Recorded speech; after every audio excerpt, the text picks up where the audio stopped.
Hi అండి, నేను మీ doctor Venila, consultant obstetric and gynaecologist, Medivalue multi speciality hospital, Hanuman junction. ఈరోజు మనం నార్మల్ మెన్స్ట్రల్ సైకిల్ అంటే నెలసరి వస్తూ ఉంటుంది కదా, దాని గురించి ఈరోజు మనం తెలుసుకుందాం. అంటే నార్మల్గా అండాశయంలో గర్భాశయంలో ఎలాంటి చేంజెస్ జరుగుతాయో ఈరోజు మనం తెలుసుకుందాం. నార్మల్ మెన్స్ట్రల్ సైకిల్ 2 ఫేజెస్ ఉంటాయండి.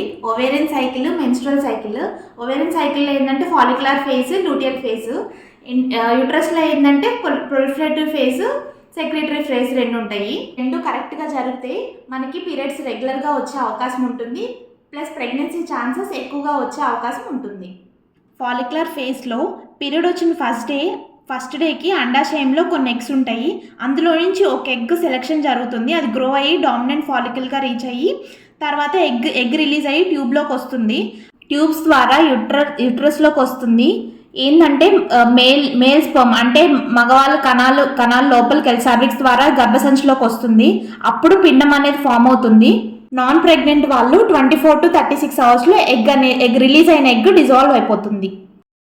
ఫాలిక్యులర్ ఫేజ్తో పాటు ప్రొలిఫరేటివ్ ఫేజ్ అంటే ఈస్ట్రోజన్ ఉంటుంది. ఫస్ట్ 14 days ఈస్ట్రోజన్ ఉంటుంది.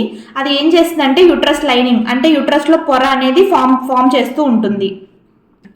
ఈ ఫాలిక్యులర్ ఫేజ్ డే 1 నుంచి డే 14 వరకు ఉంటుందండి.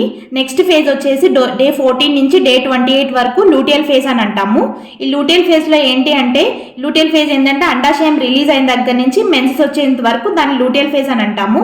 ప్లస్ ఏంటి అంటే ఇందాక మనం ప్రొలిఫరేటివ్ ఫేజ్ యూట్రస్లో జరిగే ప్రొలిఫరేటివ్ ఫేజ్ గురించి మాట్లాడుతున్నాం కదా, ఇప్పుడు సెక్రెటరీ ఫేజ్ ఏంటంటే ఈ సెక్రెటరీ ఫేజ్లో ప్రొజెస్ట్రాన్ సపోర్ట్ ఉంటుంది.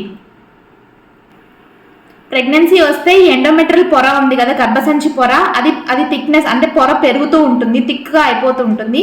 ప్రెగ్నెన్సీ రాకపోతే ఆ థిక్నెస్ తగ్గి తర్వాత మెన్సెస్ వచ్చేస్తాయి.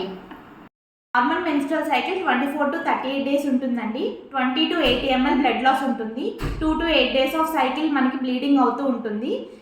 ఇదంతా నార్మల్గా జరిగిందంటే అది నార్మల్ మెన్స్ట్రల్ సైకిల్ అని అంటామండి. ఇర్రెగ్యులర్ మెన్స్ట్రల్ సైకిల్ గురించి మనం నెక్స్ట్ వీడియోలో తెలుసుకుందాం.